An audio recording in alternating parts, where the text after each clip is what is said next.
Hello বন্ধুরা, তো দেখো আমরা সকাল সকাল রেডি হয়ে গেছি, কেন কি আজকে মায়ের বাড়িতে যাবো। আর তোমরা জানো কেন যাবো, আজকে যেহেতু জামাই ষষ্ঠী তাই। আর এই যে দেখো আমরা চলে এসেছি, বাবাই পরে আসবে, বাবাই তাইকুন্ডোতে গেছে, ও পরে আসবে। আর আমার হাজব্যান্ডও একটু পরে আসবে, আমি আর মাম্মা আর রাজকে নিয়ে চলে এলাম। আর এই দেখো মাম্মা তো এখন ওকে কোলে করে আনতেই হয় না, হাঁটতে হাঁটতেই চলে আসে। আর ওই দেখো ওপরে আমার মা কিন্তু আমাদের জন্য ওয়েট করছে।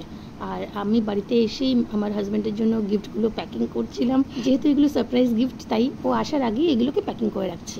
প্রতিবারই তো ওই একই টাইপের জামা প্যান্টই দেওয়া হয়, তাই মা বললো এবার একটু অন্যরকম কিছু করতে। এই যে দেখো আমার 3টে গিফটই কিন্তু প্যাকিং কমপ্লিট। আর মা বাবার জন্য আমি মায়ের জন্য শাড়ি আর বাবার জন্য জামা এনেছিলাম, সেটা বাবা মাকে দিয়ে দিয়েছি। মাম্মা কি খাচ্ছে? লিচু। আর এই যে দেখো আমার মাও কিন্তু বসে পড়েছে সব ফল নিয়ে, সব ফলগুলো এখন কাটা হচ্ছে। আর আমি যাব আমার হাজব্যান্ডের জন্য খাবার বাড়তে। তো চলো যাওয়া যাক।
আর এদিকে আমার হাজব্যান্ডের সঙ্গে সঙ্গে আমার ছানা বড়াও খেতে বসে গেছে। আর মাম্মার জন্য আছে চিকেন, যেহেতু মাটন খায় না।